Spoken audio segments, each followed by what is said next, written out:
Saudi আরবের এক অন্ধ হাফেজ, তাকে ডেকে প্রশ্ন করা হলো, আল্লাহ তোমাকে চোখ দে নাই, তুমি না দেখে আল্লাহর কোরআন মুখস্থ করেছ, তুমি বলো আল্লাহ যদি তোমাকে চোখ দে তুমি সর্বপ্রথম কি দেখবে? অন্ধ হাফেজ বলল, আল্লাহ আমাকে চোখ দে নাই, আল্লাহ আমি চোখে দেখতে পারি না, আমাকে চোখে দেখার মতো সেই শক্তি আল্লাহ দে নাই। আমাকে যদি আল্লাহ চোখ ফিরিয়ে দে, আমি আল্লাহর কসম করে বলতে পারবো আমি আমার মাকে দেখবো না, আমার কলিজার টুকরো সন্তান আছে আমি সন্তানকে দেখবো না, আমার ভাই আছে, আমার বন্ধু আছে, আমার প্রিয় মানুষ আছে আমি তাদেরকে দেখবো না। আমি দেখবো যেই কোরআন আমি না দেখে মুখস্থ করেছি সেই কোরআন দেখবো, সেই কোরআনের আয়াতগুলো কত সুন্দর তার দিকে তাকাবো। আল্লাহু আকবার। আমরা আমাদের কথা বলছি, আমাদের চোখ থাকতে আমাদের কোরআন পড়ার সময় হয় না। আপনি বলছেন আমি ব্যবসা করি সময় পাই না, কোরআন কোত্থেকে পড়বো? ব্যবসা করি কোরআন পড়ার সময় পাই না, আমি দোকান করি দোকানে অনেক কাজ থাকে, বিশ্বাস করুন আমি অনেক ব্যস্ত মানুষ, এজন্য কোরআন পড়ার টাইম পাই না, কোরআন পড়ার সময় পাই না। প্রিয় ভাই, আমি আপনাকে বলতে চাই আপনাকে সময় কে দিয়েছে? আপনাকে সময় কে দিয়েছে? যে আল্লাহ আপনাকে সময় দিয়েছে সে আল্লাহর জন্য আপনি কোরআন পড়তে পারেন না। আপনার চেনা ফলমান আসমানের নিচে জমিনের উপর আরেকটাও হতে পারে না। কথা বলেন ঠিক কিনা? দেখবেন মাথায় যত টেনশন থাকুক না কেন সব চলে যাবে।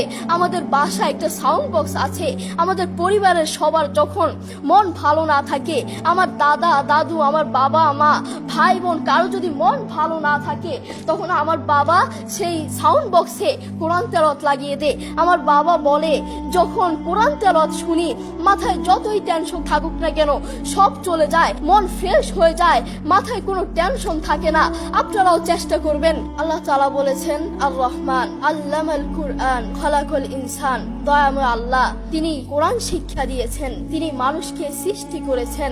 আপনি দেখুন বর্তমান পৃথিবীতে যিনি কোরআন নিয়ে প্রতিবাদ করেছেন, আল্লাহু আকবার, যিনি বর্তমান এই পৃথিবীর বুকে কোরআনের সৌন্দর্য তুলে ধরেছেন, কোরআন যে ভুল নয় তা প্রমাণ করেছেন, তিনি হচ্ছে ডাক্তার জাকির নায়েক হাফিজাহুল্লাহ। তিনি কোরআনের মর্যাদা তুলে ধরেছেন, কোরআন যে ভুল নয় তা প্রমাণ করে দিয়েছেন। এই পৃথিবীর বুকে আপনি দেখবেন পৃথিবীর বহু মানুষ চোখে দেখে না, পৃথিবীর বহু মানুষ কথা বলতে পারে না, পৃথিবীর বহু মানুষ হাঁটতে পারে না, পৃথিবীর বহু মানুষ কানে শুনে না, তবু আল্লাহু আকবার যারা অন্ধ দেখবেন তারা চোখে দেখে না কিন্তু শুনে শুনে এই কোরআন মুখস্থ করে, যারা কানে শুনে না তারাও এই কোরআন মুখস্থ করে, যারা কথা বলতে পারে না তারাও আল্লাহু আকবার দেখবেন এই কোরআন মুখস্থ করে। আমার বাবার একটি মাদ্রাসা আছে, নাম হচ্ছে আল হিদায়াত প্রতিবন্ধী মাদ্রাসা, সেখানে বিভিন্ন প্রতিবন্ধীরা পড়ে। তো সেখানে যিনি প্রধান শিক্ষক, সেখানে যিনি প্রধান টিচার, তার নাম হচ্ছে হাফেজ মোহাম্মদ শরীফুল ইসলাম। তাকেও আল্লাহ এই দুটো চোখ দেয় নাই, তিনিও চোখে দেখতে পারেন না, তাকে আল্লাহ চোখ দেয় নাই, তবুও কোরআনের প্রতি ভালোবাসা আছে। আমি যখনই তার কাছে যাই তখনই দেখি তিনি সব কাজ বাদ দিয়ে তিনি কোরআন তেলাওয়াত করছেন বা কোরআন শুনছেন। যখনই যাই তখনই দেখি তার দুটো সন্তান আছে, তিনি চাইলে তার সন্তানগুলোর চেহারা দেখতে পারে না, তিনি চাইলে তার মাকে দেখতে পারে না, তার বাবাকে দেখতে পারে না, তার আদরের টুকরো সন্তানগুলোকে দেখতে পারে না, তিনি চাইলে তার প্রিয় মানুষকে দেখতে পারে না, তার আত্মীয় স্বজনকে দেখতে পারে না। আপনি দেখবেন সে অন্ধ মানুষগুলো বলবে এই জিনিসটা এই কালার, এই জিনিসটার রং কালো, এই জিনিসটার রং সাদা, এই জিনিসটার রং লাল, কিন্তু তারা তো দেখে না, তারা মানুষ থেকে শুনে শুনে তারপর বলে এই জিনিসটার রং কালো। একটু পরীক্ষা করে দেখবেন আমরা 1 ঘন্টা চোখটাকে এভাবে বন্ধ করে থাকতে পারি না, আমরা 2 ঘন্টা একদিন এভাবে চোখটাকে বন্ধ করে থাকতে পারি না। আর সেই অন্ধ মানুষগুলো বছরের পর বছর চলে যায়, মাসের পর মাস চলে যায়, দিনের পর দিন চলে যায়, এভাবে চোখটাকে বন্ধ করে থাকে। তারা কিভাবে পারে? তাদেরকে আল্লাহ চোখ দেয় নাই, তবুও কোরআনের প্রতি ভালোবাসা আছে। আর আমরা আমাদের কথা বলছি, আমাদের চোখ থাকতে আমাদের কোরআন পড়ার সময় হয় না। আপনি বলছেন আমি ব্যবসা করি সময় পাই না, কোরআন কোত্থেকে পড়বো? ব্যবসা করি কোরআন পড়ার সময় পাই না, আমি দোকান করি দোকানে অনেক কাজ থাকে এজন্য কোরআন পড়ার সময় পাই না, আমি অফিস করি অফিসে অনেক কাজ থাকে কোরআন পড়ার সময় পাই না, আমি অনেক ব্যস্ত মানুষ, বিশ্বাস করুন আমি অনেক ব্যস্ত মানুষ এজন্য কোরআন পড়ার টাইম পাই না, কোরআন পড়ার সময় পাই না। প্রিয় ভাই, আমি আপনাকে বলতে চাই আপনাকে সময় কে দিয়েছে? আপনাকে সময় কে দিয়েছে? যে আল্লাহ আপনাকে সময় দিয়েছে সে আল্লাহর জন্য আপনি কোরআন পড়তে পারেন না, না, আপনার চেনা ফলমান আসমানের নিচে জমিনের উপর আর একটাও হতে পারে না। কথা বলেন ঠিক কিনা? আপনাকে কত বড় একটা নিয়ামত দিয়েছে, আপনি কথা বলতে পারছেন, এটা কত বড় একটা নিয়ামত আপনি জানেন? কোরআনের সুর বড় মধুর সুর, কোরআনের সুর জানেন, একবার শুনলে বারবার শুনতে মন চায়। আপনার যখন মন ভালো না থাকবে, আপনার যখন মন ফ্রেশ না থাকবে, মাথায় কোনো টেনশন না থাকবে, তখন নীরবে নীরবে থাকবেন যখন, তখন একটু কানে হেডফোন লাগিয়ে একটু কোরআন তেলাওয়াত শুনবেন, দেখবেন মাথায় যত টেনশন থাকুক না কেন সব চলে যাবে।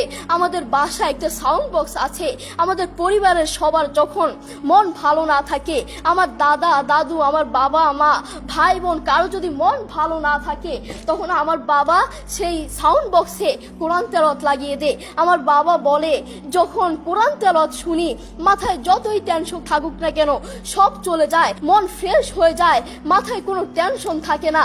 আপনারাও চেষ্টা করবেন বেশি বেশি কোরআন তেলাওয়াত করার, নিজে কোরআন পড়বেন এবং অন্যকে উৎসাহিত করবেন। আমার মা বাবা আমাকে কোরআন পড়ার জন্য বেশি বেশি উৎসাহিত করে। যারা অন্ধ দেখবেন, তারা চোখে দেখে না, তারা শুনে শুনে শুনে কানে শুনে শুনে এই কোরআন মুখস্থ করে, তারা চোখে দেখে না। যারা অন্ধ তাদেরকে গিয়ে একটু প্রশ্ন করবেন, আপনাদের জীবনের আশা কি, আপনারা আল্লাহর কাছে সবসময় কি চান? সেই অন্ধ মানুষগুলো বলবে, আমরা আল্লাহর কাছে কোনো কিছু চাই না, আমরা সব সময় একটা জিনিস চাই, আল্লাহ আমাদেরকে চোখ ফিরিয়ে দাও। যারা কথা বলতে পারে না তাদেরকে প্রশ্ন করলে বুঝতে পারবেন, তারা সব সময় একটা জিনিস চায়, আল্লাহ আমার মুখ ফিরিয়ে দাও, আল্লাহ আমার কান ঠিক করে দাও, সব সময় এই জিনিসটা চায়। যারা অন্ধ তারা কোরআন মুখস্থ করেছে। আপনার মতো চোখওয়ালার জন্য আমার দুঃখ লাগে। আপনার চোখ আছে কিন্তু তবু আপনি কোরআন পড়তে পারেন না, আপনার সময় নাই, আপনি কোরআন পড়তে পারেন না। যারা অন্ধ তাদের চোখ নাই তবুও তারা মাশাআল্লাহ কোরআন তেলাওয়াত করে, কি মধুর সুর তাদের, একবার শুনলে বারবার শুনতে মন চায়। সৌদি আরবের এক অন্ধ হাফেজ, তাকে দেখে প্রশ্ন করা হলো, আল্লাহ তোমাকে চোখ দে নাই, তুমি না দেখে আল্লাহর কোরআন মুখস্থ করেছ, তুমি বলো আল্লাহ যদি তোমাকে চোখ দে তুমি সর্বপ্রথম কি দেখবে? অন্ধ হাফেজ বলল, আল্লাহ আমাকে চোখ দে নাই, আল্লাহ আমি চোখে দেখতে পারি না, আমাকে চোখে দেখার মতো সেই শক্তি আল্লাহ দে নাই। আমাকে যদি আল্লাহ চোখ ফিরিয়ে দে, আমি আল্লাহর কসম করে বলতে পারবো আমি আমার মাকে দেখবো না, আমার কলিজার টুকরো সন্তান আছে আমি সন্তানকে দেখবো না, আমার ভাই আছে, আমার বন্ধু আছে, আমার প্রিয় মানুষ আছে আমি তাদেরকে দেখবো না। আমি দেখবো যেই কোরআন আমি না দেখে মুখস্থ করেছি সেই কোরআন দেখবো, সেই কোরআনের আয়াতগুলো কত সুন্দর, তার দিকে তাকাবো। আল্লাহু আকবার। দেখেছেন, সেই মানুষটা কিন্তু অন্ধ, তবুও কোরআনের প্রতি ভালোবাসা আছে, কোরআনের প্রতি টান আছে, মায়া আছে। তাই আমাদেরও কোরআনের প্রতি ভালোবাসা থাকা লাগবে, নিজে কোরআন পড়বো এবং অন্যকে কোরআন পড়ার জন্য উৎসাহিত করব। আল্লাহ তাআলা আমাদের সবাইকে বুঝার তৌফিক দান করুন। আসসালামু আলাইকুম ওয়া রাহমাতুল্লাহ।